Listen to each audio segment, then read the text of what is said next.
Wet cat climbs onto coma patient, and the impossible happens. Jennifer Thompson couldn't believe what her eyes were witnessing on that rainy April dawn. After 6 months of absolute silence, Margaret Wilson's fingers moved. The nurse felt her heart race when she saw that soaked cat climb through the slightly open third-floor window. The animal was shivering from cold and fear, its little paws leaving wet marks on the hospital sheets as it walked directly toward the woman lying in bed. Margaret had been there so long that Jennifer already knew every detail of that still face, every line of expression frozen in time. But when the cat touched Margaret's hand with its icy paws, something changed. It was an almost imperceptible movement, just the fingers curling slightly, but it was movement. Real movement, not those involuntary spasms that sometimes happened. "Oh my God," Jennifer whispered, approaching the bed.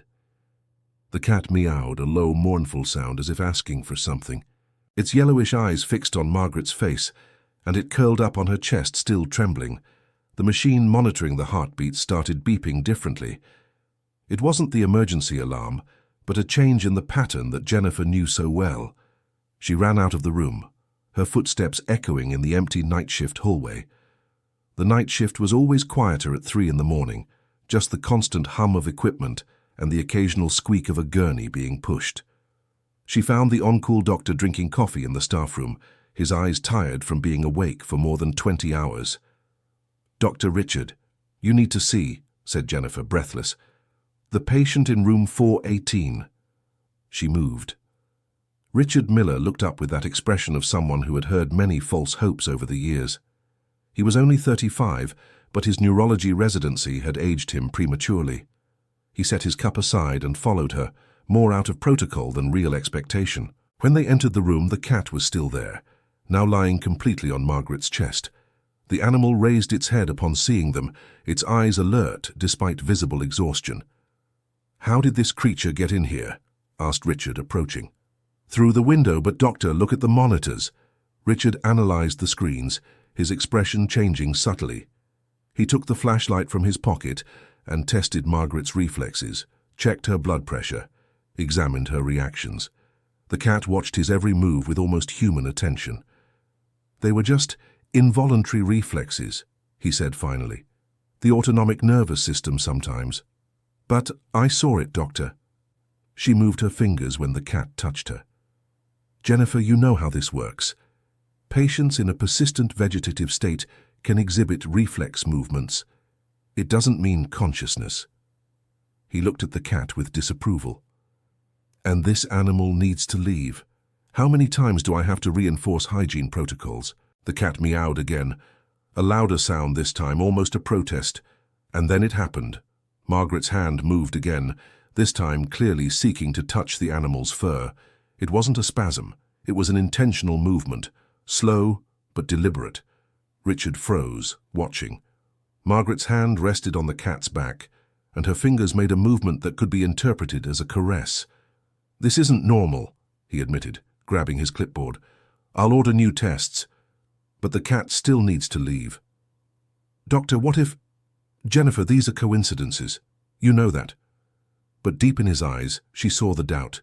That small spark of maybe that every doctor carries hidden, despite all the science and protocols. The bigger problem arrived 2 hours later, when the sun hadn't yet fully risen. Robert Wilson stormed into the hospital like a human hurricane, his expensive suit completely soaked from the rain still falling outside. He was 42 years old and carried himself like someone accustomed to getting what he wanted. "Where is my mother?" he demanded at the reception desk. The receptionist, startled by his tone, pointed toward the elevators. Robert didn't even thank her, his firm footsteps echoing down the hallway until he reached room 418. When he opened the door and saw the cat, his face turned red. "What is this?" he shouted. "Who authorized a filthy animal in here?" Jennifer Thompson, who had been keeping vigil in the room, stood up quickly. The cat arched its back, hissing at Robert. "Mr. Wilson, please calm down. The animal came in through the window during the storm. I don't care how it got in. I want that thing out of here now." He moved forward to grab the cat, but the animal growled, its claws slightly digging into Margaret Wilson's hospital gown. "Sir, Please don't scare him. He's frightened." "Frightened? And what about me with my mother in this condition, having to put up with a stray cat on top of her?" Robert breathed heavily, controlling his anger. "Do you know how much each day here costs? And you let an animal full of fleas—" "He doesn't have fleas, sir, I already checked. And your mother, and she reacted to his presence." Robert let out a bitter laugh. "Reacted? Of course she reacted. That's what you people say to justify keeping my mother here, consuming resources when there's no hope left." "Mr. Wilson?" "No, that's enough." He pulled his phone from his pocket. "I was trying to be patient, to give it a little more time, but this is it. I'm calling the lawyer right now. This week I'll sign the papers." Jennifer felt a chill down her spine. She knew what that meant. Robert was talking about authorizing the disconnection of the machines keeping Margaret alive. Technically, she was breathing on her own, but she depended on other support. "If the family decided to stop the treatment, did your father agree to this?" she asked, knowing that Margaret's husband had visited the day before. "My father is senile. He can barely decide what to wear. The decision is mine, as her son and legal guardian." Robert pointed at the cat. "And get that animal out of here before I call security." He left, slamming the door. The cat relaxed a bit, but remained in a defensive position. Jennifer ran her hand over her forehead, feeling the weight of the situation. She had worked there for 15 years and had seen many difficult cases, but something about this one was different. There was something in the way that Cat looked at Margaret, a connection she couldn't explain. The day dawned cloudy, the rain easing to a steady drizzle. Jennifer needed to go home after her night shift, but she couldn't leave the room. There was something more happening there, she was sure of it. That's when the door opened again, this time revealing a 16-year-old girl. Emily Wilson had red eyes from crying on the way to the hospital. Her brown hair was tied in a messy ponytail, and she wore a sweatshirt too big for her thin frame. "Grandma," she whispered as she entered, but stopped when she saw the cat. Her face changed completely, from sadness to absolute shock. "Oliver?" The cat lifted its head, ears perked up. Emily ran to the bed, tears flowing freely now. "It's Oliver! It's Grandma's cat!" She reached out her hand carefully, and the animal sniffed her fingers before rubbing its head against them. "Oh my God, Oliver, where have you been?" Jennifer approached. "You know this cat?" "Of course I know him. He lived with Grandma. He disappeared about 7 months ago, just before she—" Emily swallowed hard, looking at her grandmother in the bed. "We looked for weeks. Dad said he must have been hit by a car or something worse, but he's here. He came here." The nurse felt a shiver. 7 months. 1 month before Margaret was hospitalized. "Where did your grandmother live?" "In the Oakwood neighborhood." "Why?" Jennifer Thompson did a quick mental calculation. The Oakwood neighborhood was on the other side of the city. It was at least 15 kilometers to the hospital, a cat, alone, crossing the entire city. Dear listener, if you're enjoying the story, please take a moment to like and especially subscribe to the channel. It really helps us who are just starting out. Now continuing. Emily, I need to ask you something. Was your father really planning to sign the papers this week? The girl lowered her eyes, petting Oliver. He talked about it yesterday. He said there's no point in spending more money, that Grandma will never wake up. Her voice faltered. But he's wrong. I know he's wrong. Grandma is strong. She'll wake up. I know she will. What does your grandfather think about this? Grandpa. He agrees with everything Dad says now. Since Grandma got like this, he's changed a lot. It seems like he's given up on everything. Emily wiped her tears with the back of her hand. But I haven't given up. I come here every day after school, talk to her, tell her things. And now Oliver is back. This has to mean something. Jennifer had no answers, but she shared the girl's hope. She watched as Emily sat in the chair next to the bed, one hand holding her grandmother's and the other petting Oliver. The cat purred softly, a sound that seemed to fill the room in a comforting way. The following hours were a race against time that Jennifer hadn't realized she was participating in. Robert Wilson returned to the hospital in the middle of the afternoon with a man in a suit even more expensive than his. Dr. Richard was called to a meeting with the administration, and Jennifer, technically off duty, decided to stay. She called Michael, the veterinarian who worked in the neighborhood near the hospital. They were old friends, ever since she had adopted her dog from him years ago. Michael arrived an hour later, bringing his mobile medical kit. "So this is the famous cat," he said, observing Oliver with professional interest. "I need you to tell me if he's okay, and if it's really possible that he crossed the city alone." Michael examined Oliver carefully, checking his teeth, fur, paws. The cat cooperated, as if he understood he was being helped. Emily watched anxiously, without letting go of her grandmother's hand. "He's malnourished, dehydrated, and exhausted," Michael said finally. "He has some scratches on his paws, probably from asphalt and concrete.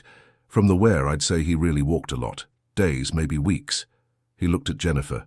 "About crossing the city, cats have an impressive sense of direction. I've documented cases of felines that traveled huge distances to return home or to their owners. It's not common, but it happens." "How did he know she was here?" asked Emily, her voice full of wonder. "Science doesn't fully explain that yet. Some say it's instinct, others say it's the emotional bond." Michael put away his instruments. "What I know is that this cat went through a lot to get here. He needs hydration, food, and rest. But other than that, he's surprisingly well." "Can I take him home?" Emily asked quickly. "To take proper care of him." Jennifer and Michael exchanged looks. "Emily, I think—" "No," the girl interrupted, understanding. "He needs to stay here, doesn't he? With Grandma." She looked at Oliver, who had lain back down on Margaret's chest. "He came all this way for her." No one said anything, but everyone felt the same thing. There was something special happening there, something that went beyond rational understanding. Michael left some supplements and instructions for caring for Oliver, promising to return the next day for another checkup. It was then that the door swung open violently. Robert entered, accompanied by a woman in a white coat, whom Jennifer recognized as the hospital's administrative director, Dr. Elizabeth Parker. "Is that the animal?" asked Elizabeth, her voice cold and professional. "Yes, but the hospital's rules are very clear about the presence of animals, especially in intensive care units." She took a paper from the folder she was carrying. "We have strict health protocols that must be respected." "Dr. Elizabeth, if I may," Jennifer began, but Robert interrupted her. "There's nothing to discuss. My daughter can take the cat home. The animal has no business being here." "No!" Emily stood up, placing herself in front of Oliver. "He needs to stay with Grandma." "Emily, that's ridiculous. It's just a cat." "It's not just a cat, it's Oliver. He went all over the city to get to her." Robert rolled his eyes. Teenage sentimentality. The cat was probably hungry and came in through the window by chance. "Mr. Wilson," Elizabeth intervened, trying to keep the peace. "I understand this is a difficult time for the family, but the rules—" "Exactly," Robert cut in. "The rules, which you mentioned and which are being disrespected. I want that animal removed immediately, and I also want to talk about the next steps regarding my mother's treatment." "Daddy, no! Emily, go home now. I won't let you give up on Grandma." The argument was heating up when Dr. Richard entered the room, holding some test results. He stopped, assessing the tense situation before speaking. "Mr. Wilson, if we could talk in private." "There's nothing to talk about in private," said Robert. "My decision is made. I'll sign the authorization later this week." "Your father needs to be present for that," Richard reminded him gently. "My father will agree with whatever I decide. He can't even drive by himself anymore, Doctor. The responsibility has all fallen on me." Emily began to cry softly, squeezing her grandmother's hand.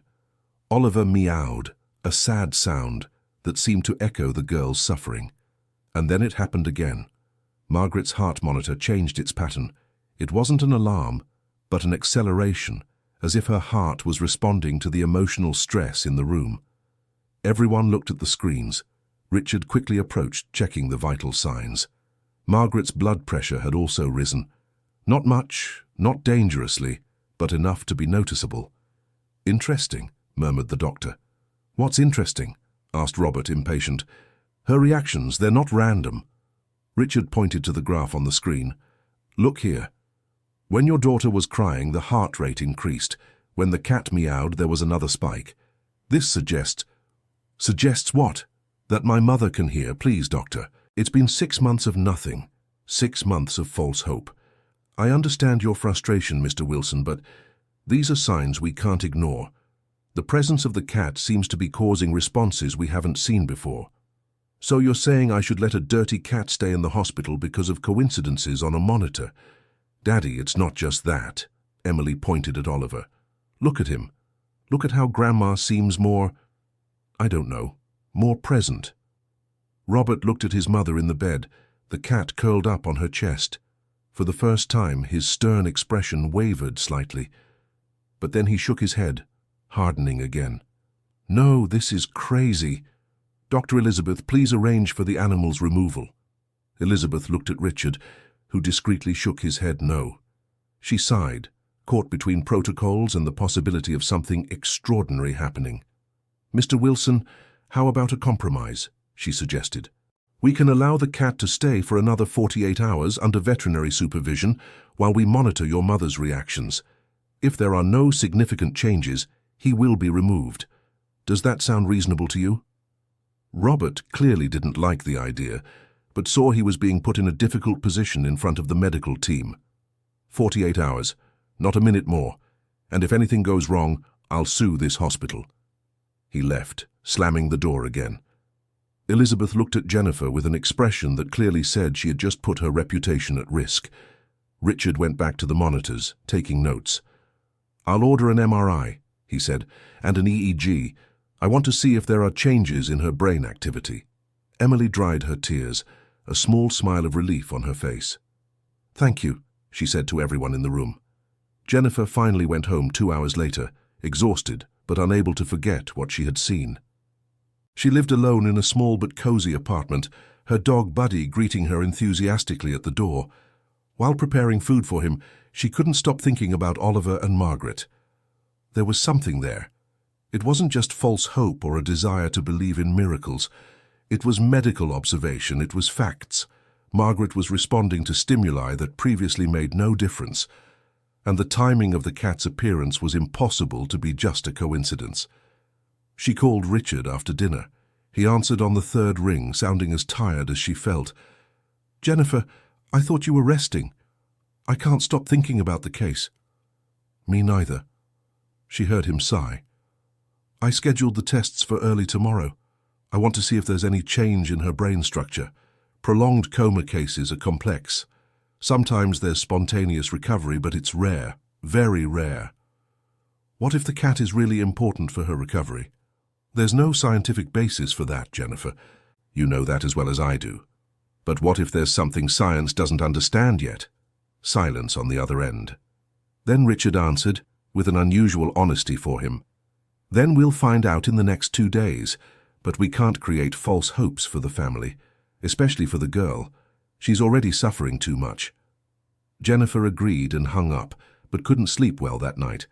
She woke up several times, thinking about Oliver crossing the city in the rain, about Margaret trapped in her silence for 6 months, about Emily fighting alone for her grandmother while her father seemed to have given up. When she returned to the hospital the next morning for her next shift, there was a small crowd at the door of room 418. Several nurses and 2 doctors were watching something through the door window. Jennifer quickly approached, her heart racing. What happened? Look, said one of the nurses, pointing. Inside the room, Oliver was sitting on Margaret's chest, his front paws resting near her face. And Margaret. Her eyelids were trembling. They weren't open, but they were moving, something that hadn't happened in months. Richard was inside the room, watching closely, taking notes. Emily was sitting in the chair, her hands together as if praying, silent tears streaming down. The door opened, and the doctor came out, carefully closing it behind him. His face was serious, but there was a different light in his eyes. Something has changed, he said quietly. Her brain activity is different. Not by much, but it is. And the motor reactions, she's responding to specific auditory stimuli, mainly to her granddaughter's voice and the cat's meow. Does that mean she might wake up? Asked one of the nurses, hopefully. It means we need to reassess the diagnosis. She may not be in a persistent vegetative state. There may be a level of consciousness we weren't detecting before. So turning off the machines would be a terrible mistake, Richard completed, his voice grave. "I'll talk to Mr. Wilson today. He needs to know this before signing anything." But Robert didn't want to listen. When he arrived at the hospital that afternoon, he was even more determined than before. He was accompanied by the same lawyer from the previous day, a middle-aged man with designer glasses and a leather briefcase. "Dr. Richard, I came to handle the paperwork," said Robert without preamble. "Mr. Wilson, we need to talk about new developments." "What developments? The cat is still there, apparently. I said 48 hours. "It's not about the cat, it's about your mother." Richard led him to a private meeting room. "She's showing signs of consciousness we haven't seen before." Robert crossed his arms. "Signs. Always signs. And when do these signs become something concrete, Doctor?" "When she opens her eyes, when she speaks, never. They're always signs that lead nowhere. This time is different. That's what you say every time you want to delay the inevitable." The lawyer beside Robert placed some papers on the table. "My client has every right to be tired of empty promises. It's already been 6 months. 6 months of high costs, of hope, of suffering for the whole family." "Costs?" Richard couldn't hide the surprise in his voice. "Mr. Wilson, forgive me for asking, but your mother has an excellent health plan. The cost shouldn't be a problem." Robert turned red. "It's not just about money. It's about dignity. My mother wouldn't want to be like this." "Have you ever talked to her about this?" "I didn't need to. I know her. I know what she would want." "Actually," a new voice interrupted. Everyone looked at the door, where a woman of about 65 was standing. She had well-cut grey hair, simple but elegant clothes, and eyes that showed decades of life experience. "Margaret told me exactly what she would want, and it's not this." "Who are you?" asked the lawyer. "My name is Evelyn Thomas. I've been Margaret's best friend for 40 years. She entered the room with firm steps, holding a large bag. "And I have some important things to say." Robert stood up. "Aunt Evelyn, I didn't know that." "You didn't call me, Robert. You didn't tell me about anything. I found out Margaret was hospitalized by chance through a mutual acquaintance." Evelyn placed the bag on the table. "And when I found out, I came as quickly as I could from Miami Beach." "Aunt, I didn't want to bother you. I know you have your own health problems." "My health problems don't stop me from being here for my friend." She opened the bag and took out an envelope. "Margaret gave this to me 3 years ago. She said if anything ever happened to her, something serious, I should give it to the doctor in charge." Richard took the envelope, opening it carefully. Inside was a handwritten letter with Margaret's elegant handwriting. He read silently, his expression changing as he progressed through the words. "What does it say?" asked Robert, impatient.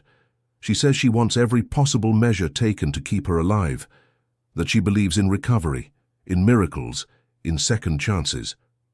Richard looked at Robert. "And that she doesn't want decisions made hastily, even after months." "This has no legal value," said the lawyer quickly. "It's not notarized. It has no witnesses." "But it has moral weight," interrupted Evelyn. "And I am a witness. I was present when she wrote it." She looked directly at Robert. "Margaret always knew you would be too practical. She was always afraid you would make decisions thinking about money, not about her." "That's not fair," exploded Robert. "I love my mother." "Then why are you in such a hurry to give up on her?" The silence that followed was heavy. The lawyer nervously flipped through papers, looking for legal arguments.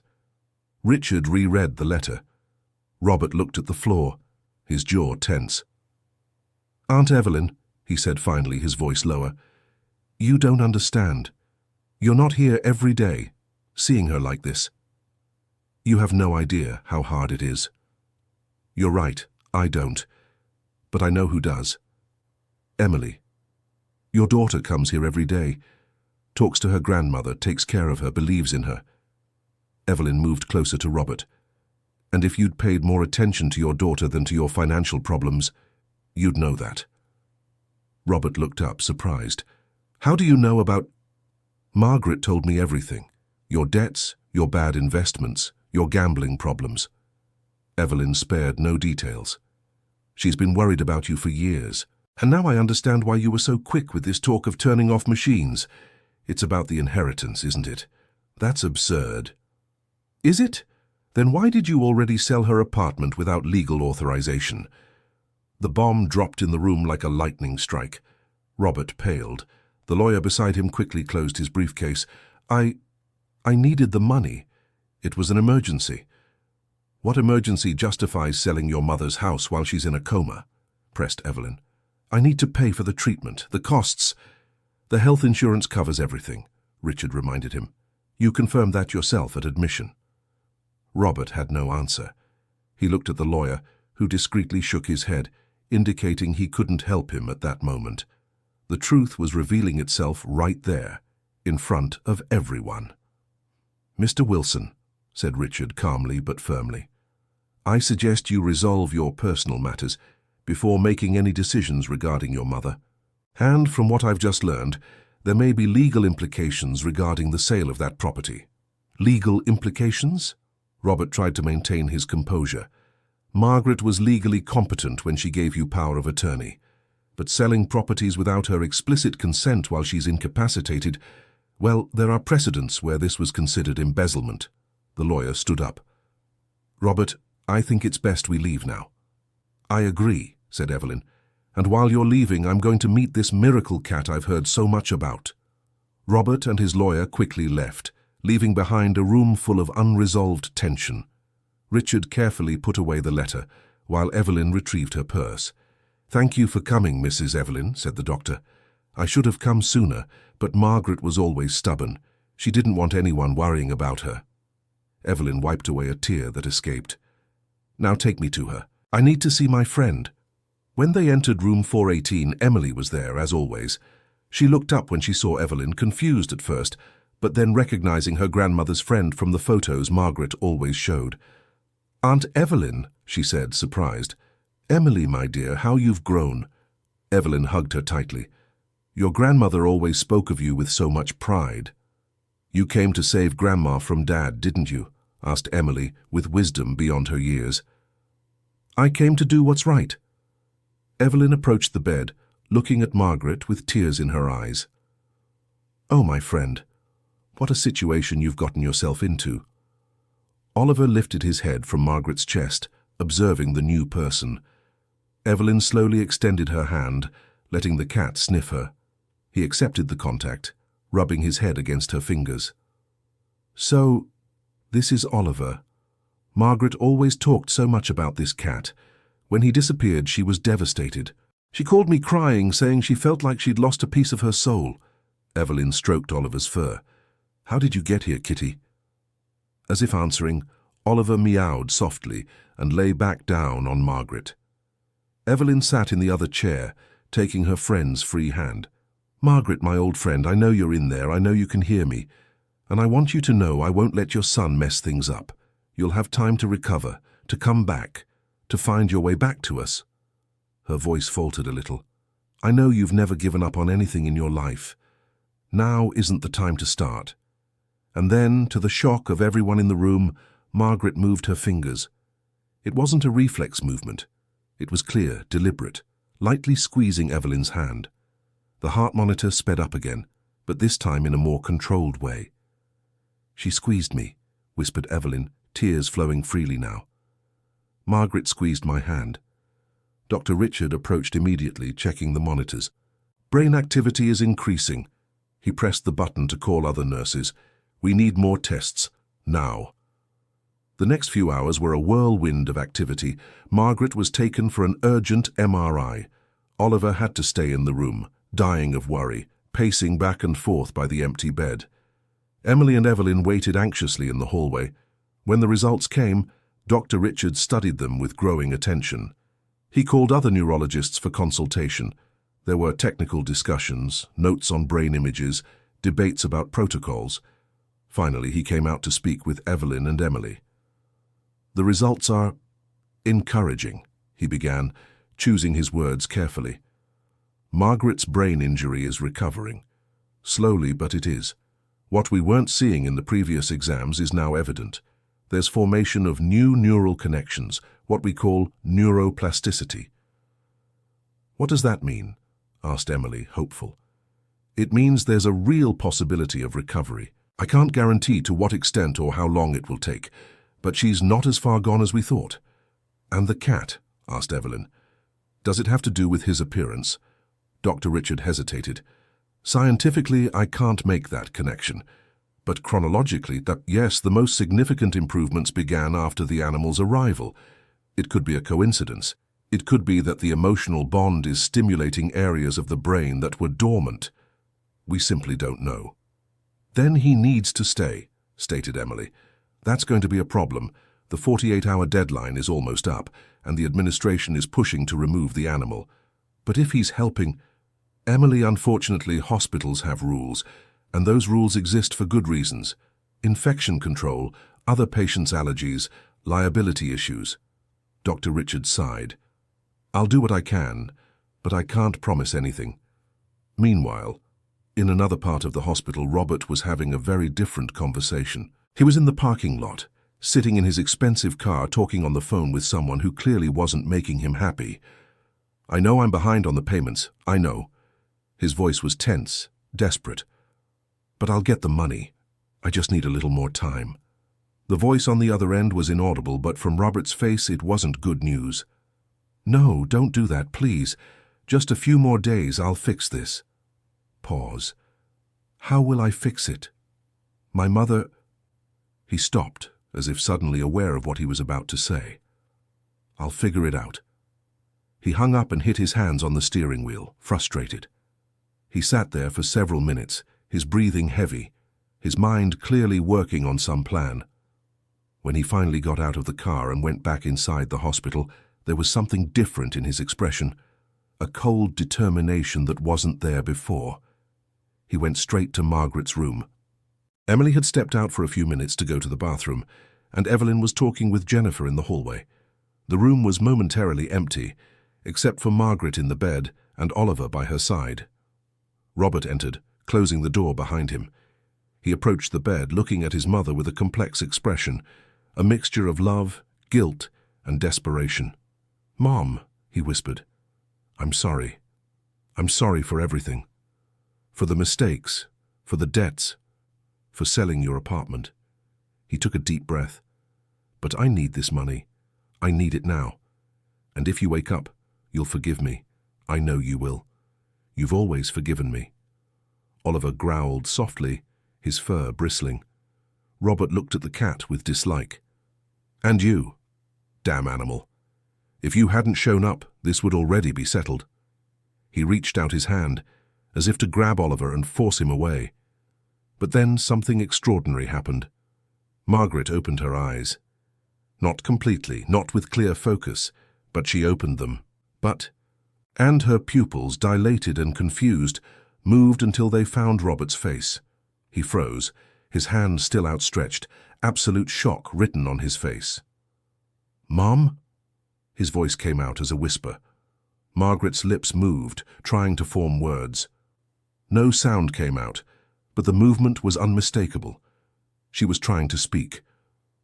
Oliver meowed loudly, like a warning call. Robert ran to the door, opening it. "Doctor! Nurse! Someone!" Richard was the first to arrive, followed by Jennifer and two other nurses. Everyone rushed into the room. Margaret still had her eyes open, struggling to keep them that way, her eyelids trembling with the effort. "Unbelievable," murmured Richard, checking the monitors and testing Margaret's reflexes. "Margaret, if you can hear me, squeeze my hand." Slowly, so slowly it was almost imperceptible, Margaret squeezed. "Blink once for yes, twice for no. Do you understand?" A deliberate blink. "Are you in pain?" 2 blinks. "Do you know where you are?" Hesitation, then 1 blink. Emily came running, having been notified by Evelyn. When she saw her grandmother with her eyes open, she let out a cry of joy and ran to the bed. "Grandma! Grandma! You're back!" Margaret tried to smile, a weak movement at the corners of her mouth, but present. Her eyes, though tired, focused on her granddaughter. Tears streamed silently down her face. "I knew you'd come back. I knew it." Emily was crying and laughing at the same time, holding her grandmother's hand gently. Dear listener, if you're enjoying the story, please take a moment to like and especially subscribe to the channel. It really helps us who are just starting out. now continuing. The news spread quickly through the hospital. Doctors and nurses who had followed Margaret's case came to the room to witness the miraculous recovery. Oliver remained by her side the whole time, like a furry guardian, his alert eyes watching every person who entered. Evelyn couldn't stop crying, holding Margaret's other hand. "My friend, my dear friend, I knew you were too strong to give up." Margaret blinked slowly, her eyes moving between the people she loved. When she looked at Robert, standing in a corner of the room, her expression changed. It wasn't anger, but perhaps disappointment. She tried to speak again, her lips moving with effort. Richard approached. "Don't push yourself. You've spent 6 months without using these abilities. It will take time to regain speech and movement. Let's take it slow." But Margaret insisted, determined. Finally, one word came out, hoarse and weak, but clear. "Oliver." The cat meowed in response, rubbing his head against her hand. Margaret managed to move her fingers enough to pet him, her eyes closing briefly with the effort but opening again, as if afraid of falling back asleep. "He found you," said Emily. "Oliver went all over the city to find you. We looked for him when he disappeared, but he came straight here." Margaret looked at the cat with so much love that everyone in the room could feel it.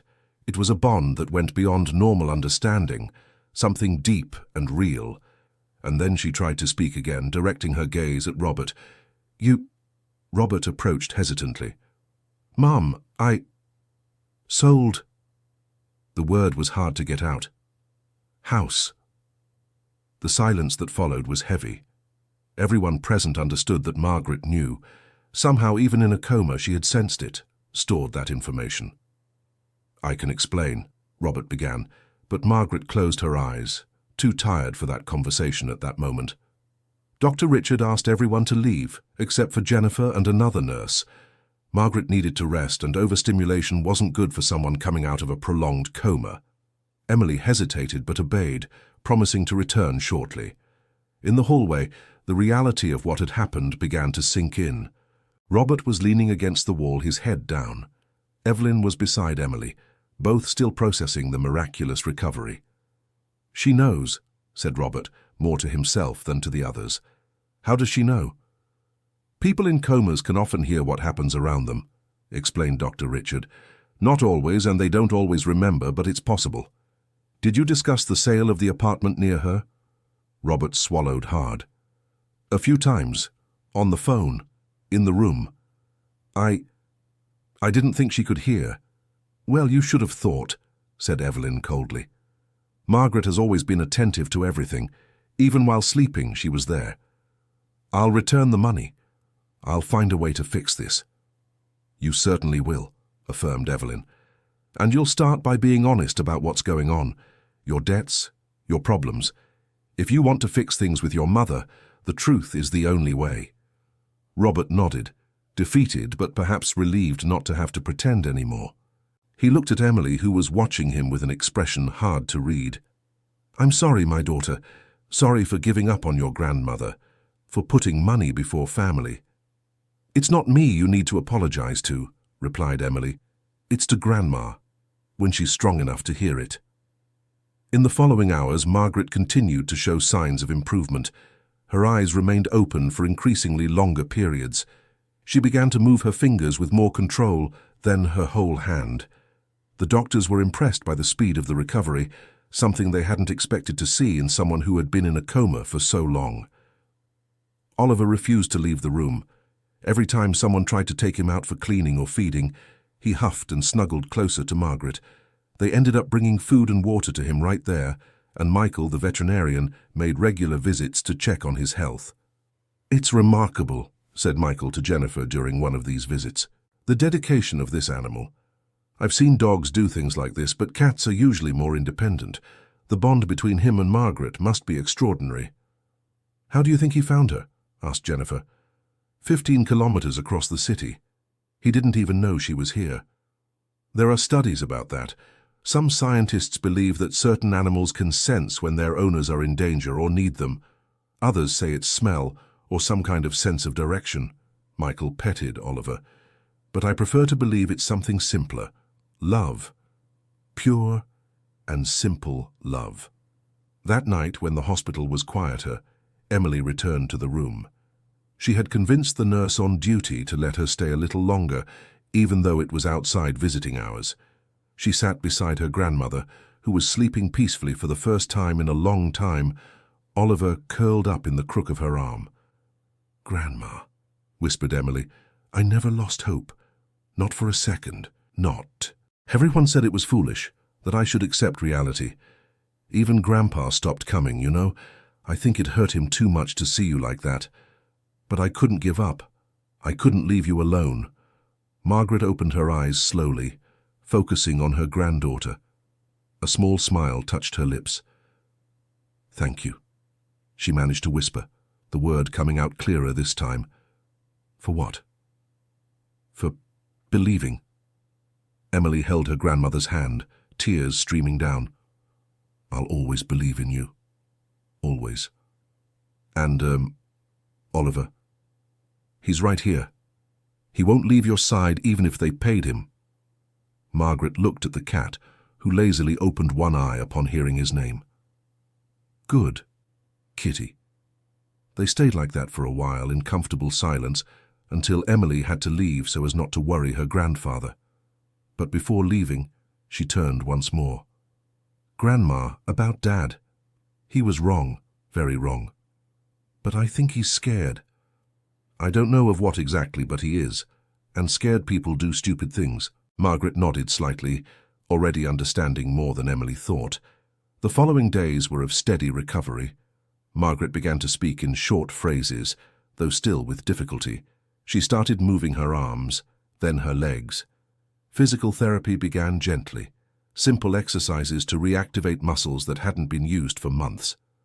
Oliver participated in the sessions, lying at the foot of the bed, watching every movement attentively. When Margaret got too tired or frustrated, he would climb up and purr near her, a relaxing sound that seemed to give her strength to continue. Robert visited daily but always kept a bit distant, as if afraid to get too close. Margaret didn't talk much with him, her words being saved for conversations with Emily, Evelyn, and the doctors. But sometimes her eyes would land on him, and there was a sadness there that hurt more than any verbal accusation. It was Evelyn who finally forced the conversation. A week after Margaret woke up, she entered the room with determination, closing the door behind her and sitting firmly in the chair beside the bed. "You need to talk to your son," she said bluntly. Margaret sighed. "Tired. I know you are, but this is eating both of you up inside, and it won't get better by ignoring the elephant in the room." "Elephant?" "Big," joked Margaret, a small smile appearing. Her sense of humor was returning, a sign that her personality was recovering along with her body. "Margaret Wilson, you've always faced problems head-on. You're not going to start running from them now that you're back with us." Evelyn took her hand. "Listen, I know he disappointed you. I know he sold your apartment, that he was ready to turn off the machines, but I also know you love him, and that, deep down, he loves you too. He's just lost. Always lost," said Margaret, more sadness than anger in her voice. "Since, boy, then maybe it's time for him to find himself. But he needs you for that." Margaret remained silent for a long moment, stroking Oliver, who slept beside her. Finally, she nodded. "Call him." Evelyn went out and found Robert in the hallway, as if he had been waiting to be called. He entered the room slowly, hands in his pockets, looking more like a scared boy than a 42-year-old man. "Mom," he began. "Sit," said Margaret, pointing to the chair Evelyn had vacated. Robert obeyed, sitting on the edge of the chair, ready to flee if necessary. The silence between them was thick, full of unspoken things, of accumulated hurts. "Why?" Margaret finally asked, her voice still weak but firm in intent. "Why I sold the apartment, or why I wanted to turn off the machines. Both." Robert took a deep breath, knowing there was no more room for lies. "I owe a lot of money, Mom. Much more than you imagine. I made bad investments, worse bets, and the people I owe aren't the patient type. And I was the solution. I didn't think of you as a solution. I thought—" He stopped, searching for the right words. "I thought you weren't coming back, that you were suffering there, trapped in that body. And a part of me, a terrible part that I hate, saw a way out." Tears began to fall. "I'm a terrible son. The worst. You deserved better." Margaret looked at him for a long time. "You— right. Deserved better." Robert lowered his head, expecting condemnation, the end of any chance of redemption. But then he felt Margaret's weak hand touch his shoulder. "But you are my son, and I love you, despite everything." "Mum, don't interrupt." She took a breath, the effort of speaking so much being visible. "You made mistakes, a lot, but you can fix it. You need to fix it for yourself, for Emily, for me." "How?" "I don't know how." "Truth. Start with truth." She squeezed his shoulder weakly, but the message was strong. "And work, hard work, no shortcuts, no—" "Work. No lies. I'm going to lose everything. The house, the car, maybe more." "Things."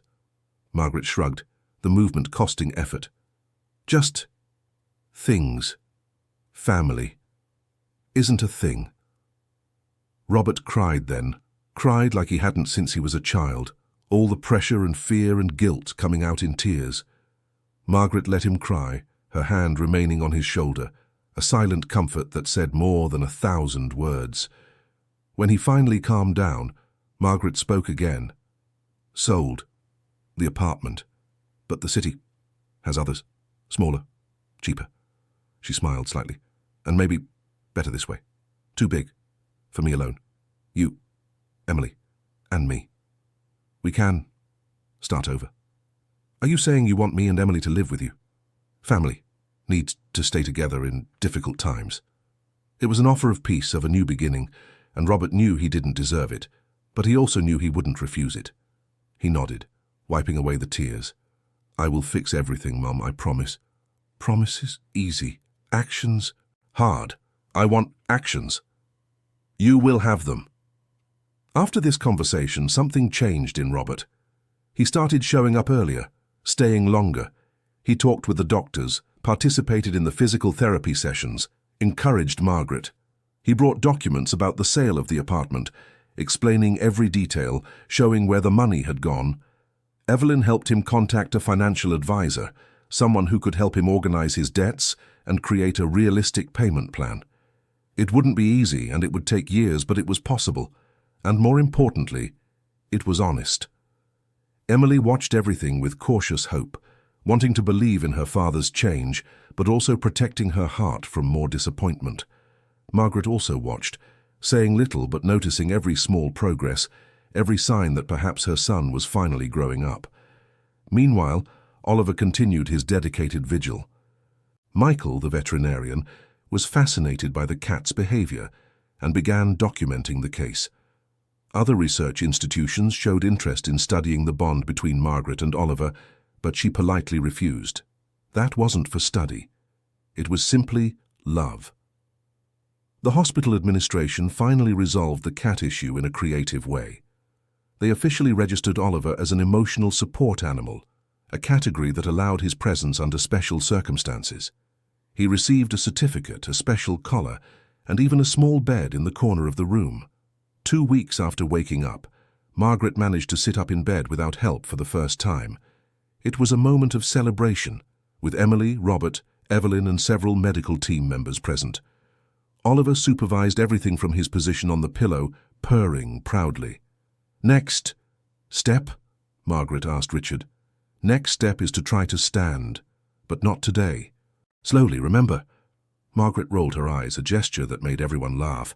She was clearly recovering not only her physical functions, but her personality as well.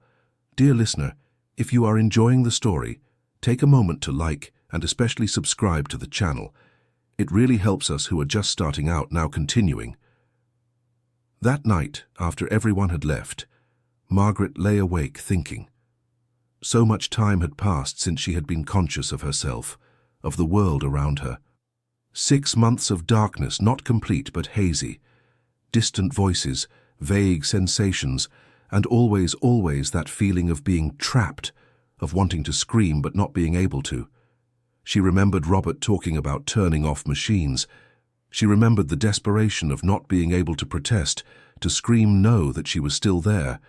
She remembered Emily crying by her side, day after day, holding her hand, telling stories from school. That voice had been her anchor, her reason to keep fighting to come back. And then Oliver had arrived. How he found her she would never know exactly. But when she felt those wet paws on her hand, when she heard that familiar meow, something inside her had awakened with a strength she hadn't felt in months. It was as if Oliver had turned on a light in her brain, showing the way back. "Thank you," she whispered to the sleeping cat, "for not giving up on me." Oliver opened one eye, meowed softly as if saying you're welcome, and went back to sleep. Margaret smiled and closed her eyes too, this time just to sleep, not to get lost in the darkness again. The recovery continued, faster than the doctors expected. Margaret had an iron determination, pushing herself in every physical therapy session even when it hurt, even when she was exhausted. Richard often commented that it was one of the most impressive recovery cases he had ever seen. "Her mind is strong," he said to Jennifer. "The will to live, to return, is driving the physical recovery. It's something you can't measure or predict, but it's real." "And Oliver?" asked Jennifer. "Do you still think it's a coincidence?" Richard looked into the room through the glass, where Margaret was doing motor coordination exercises, Oliver lying on the bed watching every move. "I think there are things in this world that medicine doesn't fully understand yet. And maybe it doesn't need to understand everything. Sometimes it's enough to accept and be grateful." It was around this time that a new challenge arose. Margaret's father, Walter Wilson, finally showed up at the hospital. He had been absent all this time, unable to face seeing his wife in that state. Evelyn had called him several times, but he always found excuses not to come. Now, knowing that Margaret was awake and recovering, he had no more way to avoid it. He entered the hospital hesitantly, his white hair disheveled, clothes that looked like they hadn't been washed in days. He was 68 but looked much older, hunched over by the weight of guilt and regret. Emily found him first in the hallway. "Grandpa! Emily, my little granddaughter." He hugged her, and she could feel how thin and fragile he was. "How is your grandmother?" "Better every day. She'll be so happy to see you. I don't know if she'll want to see me. I abandoned her when she needed me most." "Grandpa, Grandma loves you. She will want to." But when Walter entered the room and saw Margaret sitting in the bed, conscious and looking directly at him, he began to cry. They weren't silent, dignified tears, but convulsive sobs, his whole body shaking. "Margaret, my Margaret." "Walter." She stretched out her arms, and he ran to her, falling to his knees beside the bed, burying his face in her hands. "Forgive me, please forgive me. I should have been here. I should have fought for you like Emily fought. But I was so afraid of losing you." "You didn't lose me." Margaret stroked his hair, her own eyes filled with tears. "Still here, still yours. I was so weak. I let Robert convince everyone there was no hope. I let him sell your house, I let him plant—" He couldn't finish the sentence. "Past." Margaret lifted his face so he would look at her. "Now, present, future, together. I don't deserve you. Probably not." She smiled and he laughed through the tears. "But you'll stay, with me anyway." They talked for hours, making up for 6 months apart in one afternoon. Walter told how he had isolated himself, how he stopped eating properly, stopped taking care of himself. Evelyn had tried to help him, but he refused all help, sinking into his own sadness. Margaret, with words still slow but increasingly strong, gently scolded him. She made him promise that he would take better care of himself, that he would start living again. After all, she was fighting so hard to return to life, she wouldn't accept him giving up on his. "I have plans," she said. "Many plans, for us. A new house, small but ours. A garden, for Oliver to chase butterflies. Grandchildren, to spoil." She looked at Emily, who had returned to the room. Maybe great-grandchildren. Someday. Grandma. Emily turned red. I'm only 16. I know, I said. Someday. Margaret winked, her sharp sense of humor fully returning. The family dynamic was rebuilding itself piece by piece. It wasn't perfect. There were scars and hurts that would take time to heal completely. But there was love there, true and strong, and that made all the difference. 1 month after waking up, Margaret took her first steps. It was with a lot of help, a physical therapist on each side, and it lasted only a few seconds before her legs gave way. But they were steps, real intentional movements, her own. Oliver meowed loudly when she started to walk, as if he were applauding. Margaret laughed, a sound that everyone in the room realized they had forgotten how precious it was to hear. Next time, she said, breathless but smiling, I'll walk to Oliver. Promise. And she kept her promise. 2 weeks later, with great effort and determination, she walked the 3 meters from the bed to the chair where Oliver was sitting, waiting patiently. When she got there and picked up the cat in her arms, everyone present applauded. Good boy, she whispered to Oliver, stroking his fur. My furry hero. Social media had discovered the story, of course. Emily had posted some videos, and the news of a cat that crossed the city to find his owner in a coma spread quickly. Journalists started calling the hospital, asking for interviews. Margaret refused most of them, but agreed to do a small interview for a local magazine, hoping her story could inspire other families in similar situations not to give up. The repercussion brought something unexpected. Donations started coming in, people wanting to help with the medical costs that the health insurance didn't fully cover, wanting to contribute to the new house that Margaret was planning. She was moved by the generosity of strangers, but insisted that any extra money should be donated to other patients who didn't have the resources she had. I don't need charity, she explained, but many do. Use it to help others. The hospital created a fund in her name, aimed at helping families of long-term coma patients with treatment costs and support. It was a way to turn her experience into something positive for others. Robert, true to his word, was working hard to fix his life. He got a job as a financial consultant, ironically using his experience with financial mistakes to help others avoid making the same ones. He sold the expensive car, moved to a smaller apartment with Emily. Every spare cent went toward paying off his debts. It was humiliating at times, especially when he ran into old colleagues who still lived in the luxury he had lost. But it was also liberating. For the first time in years, he slept peacefully, without the weight of lies and secret debts. Emily was proud of him, and that meant more to Robert than any luxury car or big house. He had almost lost his daughter's respect, and getting it back was his greatest prize.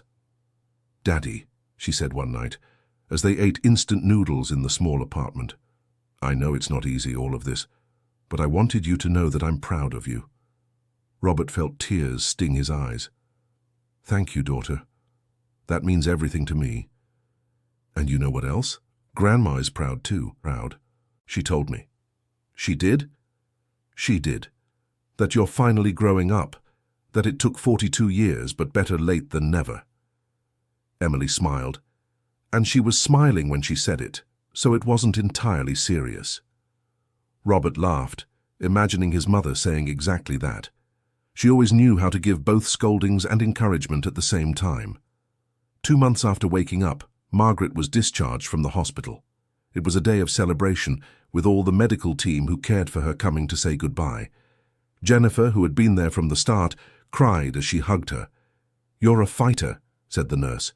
"A true inspiration." "Not alone," replied Margaret. "You, Oliver, everyone, team, amazing."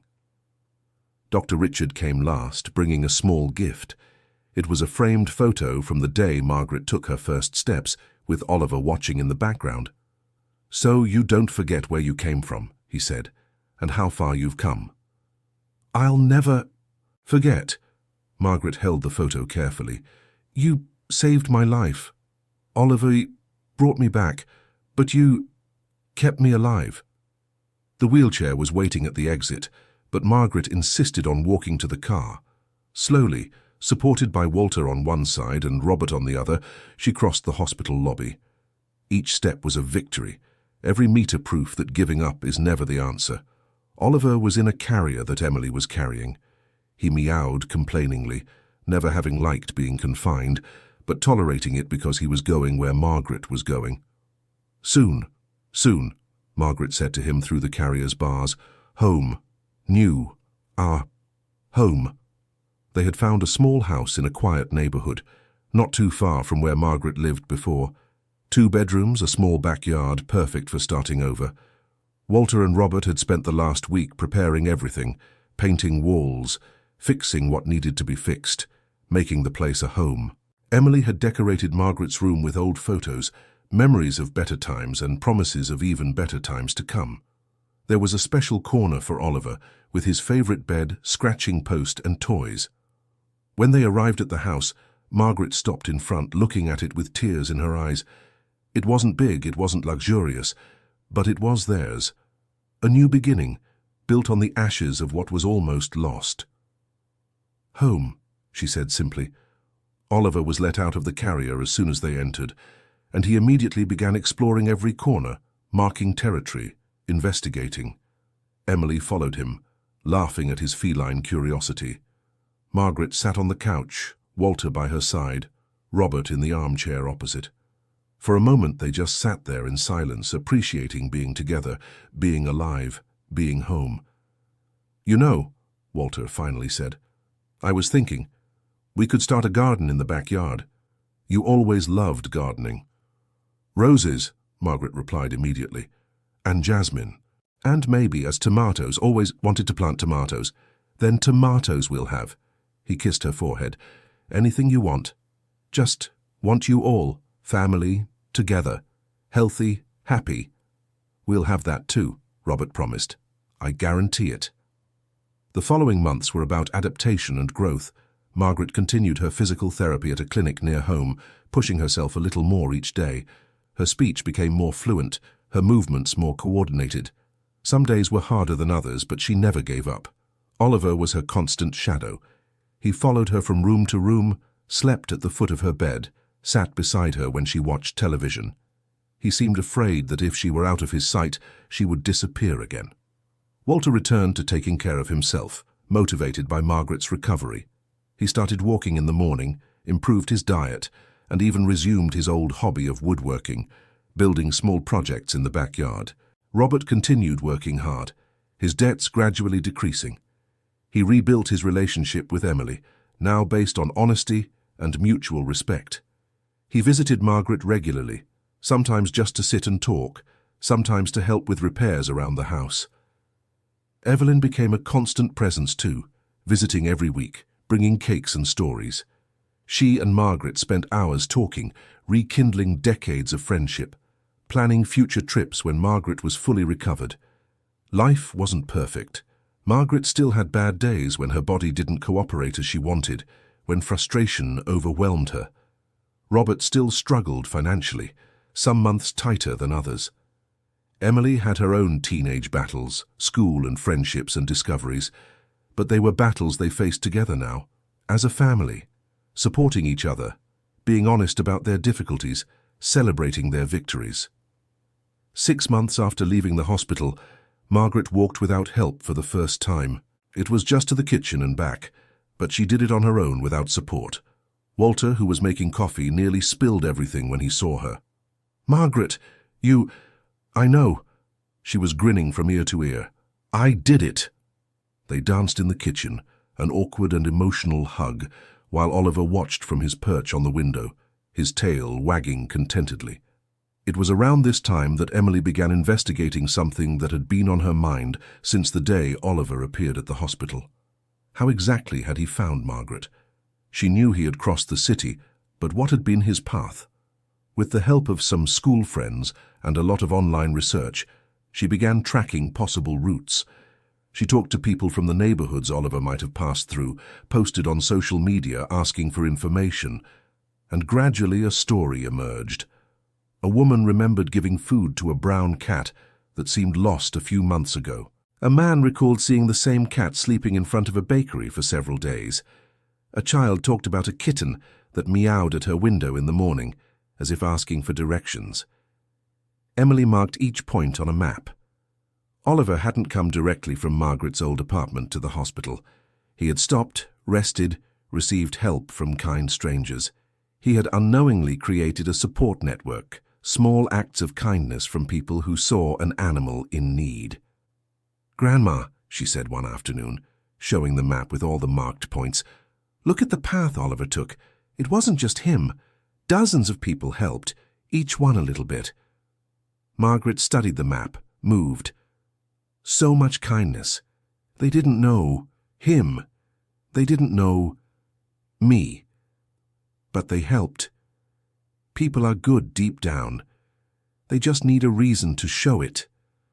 A furry reason, joked Margaret, stroking Oliver, who was in her lap. Emily had an idea.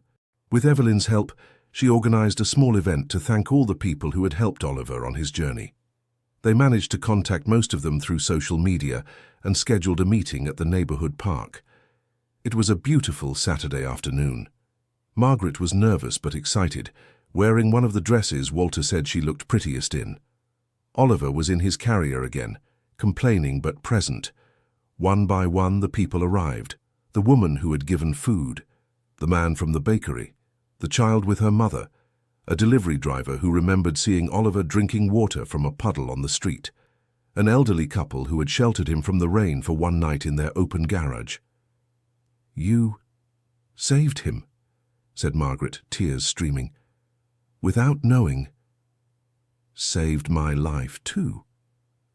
"We just did what anyone would do," said the woman who had given him food. "Saw a little hungry animal, gave him food. Simple as that. Simple, but important." Margaret hugged each of them, thanking them individually. Very, very important. Emily had prepared silly feline hero assistant certificates, which she distributed to everyone, making them all laugh. There was cake, soda, and stories. Each person shared their brief interaction with Oliver, pieces of a puzzle that together formed his complete journey.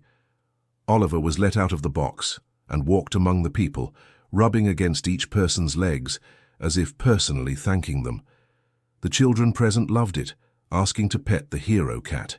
It was a day of celebration, of community, of remembering that small acts of kindness have impacts that go beyond what we can immediately see. That night, when they returned home, Margaret was exhausted but happy. Today, I remembered that the world has more good than bad. "It always has, my love," said Walter. "We just sometimes forget to look." 1 year after waking from the coma, Margaret was almost completely recovered. Her speech was normal, without forced pauses. She walked without assistance, even taking small morning walks with Walter. Some things were still difficult. Fine motor skills sometimes failed, and she tired more quickly than before. But compared to where she had been, it was almost a miracle. Her neurologist, Richard, performed one last follow-up examination. "Extraordinary," he said, looking at the results. "Your recovery is documented in medical papers now, you know. With your permission, of course. Several researchers are studying cases like yours, trying to understand the factors that contribute to unlikely recoveries." "And Oliver?" asked Margaret. "Is he in the papers?" "There's a mention of the emotional bond with pets being a possible contributing factor. But you're right. He deserves more credit than that." Richard smiled. "Sometimes science can't explain everything, and it's okay to admit that. Thank you for not giving up on me when it seemed hopeless. Thank you for proving that there's always hope. You taught me that." Margaret was fully medically discharged that day. She wouldn't need regular appointments anymore, just annual checkups. She was officially a survivor, a winner. To celebrate, the family organized a small barbecue in the backyard. They invited Evelyn, Jennifer, Michael the veterinarian, Richard and his wife. They were people who had been crucial in her recovery journey. Robert was in charge of the grill, surprisingly skilled for someone who had never cooked before. Emily helped Evelyn prepare salads in the kitchen. Walter kept the drinks always full. Margaret supervised from her comfortable chair, Oliver in her lap as always. "A toast," said Walter when everyone had their glasses, "to my amazing wife, who never gave up even when it was hardest. To Oliver, the most determined and loyal cat that ever existed. And to all of you, who helped us when we needed it most. Family isn't just blood. It's who we choose to have by our side. Cheers!" Everyone toasted, the sound of clinking glasses filling the night air. Margaret looked around, seeing all those people she loved, who loved her back. She thought about how much had changed in 1 year. The coma, the awakening, the recovery. The revelations about Robert, Walter's return, Emily's strength, and of course, Oliver. Her gaze landed on the cat, who had jumped from her lap and was now chasing a butterfly across the backyard, his movements agile and playful. He had crossed an entire city to find her, guided by something not even science could fully explain. Love, loyalty, bond, whatever you called it. "Thank you," she whispered, not to anyone specific, but to the universe, to life, to the second chance she had received. Emily came to sit beside her. "What are you thinking about, Grandma?" "About how much I've learned. About how much has changed." "For the better." Margaret thought for a moment, honestly considering. The answer could have been no. After all, she had lost 6 months of her life, almost lost everything. Her body still wasn't the same. Maybe it never would be, completely. Her son had deeply disappointed her. Her husband had pulled away when she needed him most. But then she looked at Robert laughing at a joke from Richard, at Walter chatting animatedly with Michael, at Evelyn and Jennifer exchanging recipes, at the garden they had planted together, flowers and tomatoes growing side by side. "Yes," she finally answered, "for the better. Because I learned that family can fail, but it can also recover, mend, like I mended myself." "And Oliver, what did he teach you?" Margaret smiled. "That love, perseverance, doesn't give up. No matter the distance, no matter the obstacles, true love always finds a way back home." "That's deep, Grandma. You should write birthday cards." Margaret laughed, the sound free and joyful. "You know what? Maybe I will. I have time now, and stories to tell." And she did. In the following months, Margaret began to write about her experience, not a technical book about coma and recovery, but a personal narrative about love, family, hope, and a very special cat. Emily helped her with the typing when her hands got tired. Walter read every chapter, offering suggestions. Evelyn checked the facts, making sure every detail was correct. The book took 8 months to be ready. Oliver, A Journey of Love Beyond Consciousness, was published by a small local publisher initially, but the story touched so many people that it soon gained national distribution. Margaret donated all the book's profits to the fund the hospital had created in her name, money to help other families, other people struggling to bring back their loved ones from the limbo of coma. She started receiving letters, many letters, from family members of coma patients, thanking her for the hope, from people who had lost loved ones, saying the story brought comfort, from pet owners, sharing their own stories of loyalty and unconditional love. One letter in particular moved her deeply. It was from a woman whose husband had been in a coma for 2 years. She was about to authorize turning off the life support when she read Margaret's book. "Your story made me wait 1 more month," the woman wrote. "And in that month, my husband woke up. The doctors can't explain it. I don't know either. But I know that without your story, without your message of hope, I wouldn't have waited, and he wouldn't be here now, holding my hand as I write this." Margaret cried reading that letter. She cried with joy, with gratitude that her experience had served something greater. She framed the letter and hung it on the wall of her small makeshift office in the 2nd bedroom of the house. "See," said Walter when he saw the framed letter. "Your pain had a purpose. It saved not only you, but others too." "Not me," corrected Margaret, looking at Oliver, who was sleeping in his special bed in the corner of the office. "Us, Oliver and me, together." 2 years after the day Oliver arrived soaked at the hospital, there was a small celebration. The family gathered again, this time to celebrate not only Margaret's recovery, but Oliver's estimated birthday. No one knew his exact age, but they estimated he was about 8 years old now. The backyard was decorated with balloons. There was cake and a special gift. Margaret had a small plaque made to place in the garden, near the roses that were now blooming beautifully.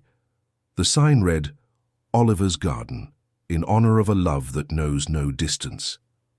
"A bit cheesy, huh?" said Robert, but he was smiling. "Completely," agreed Margaret, "but well deserved." Oliver, oblivious to all the attention, was busy hunting a cricket in the tomato patch. Everyone laughed at his intense concentration on something so small. "He saved your life and there he is chasing bugs," observed Emily. "Very typical of a cat." "That's what makes him perfect," said Margaret. The party was cheerful, full of conversations and laughter.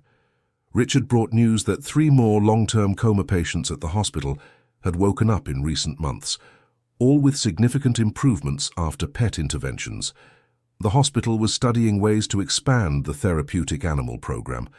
Michael shared that he had documented more cases of animals traveling great distances to find their owners. It was a more common phenomenon than thought, but usually didn't get attention. Jennifer announced that she was writing about her own experience as a nurse, inspired by Margaret's story. She wanted to show the human side of medicine, the connections that happen between patients and professionals. They were an extended family now, connected not by blood, but by shared experience, by having all been part of something extraordinary.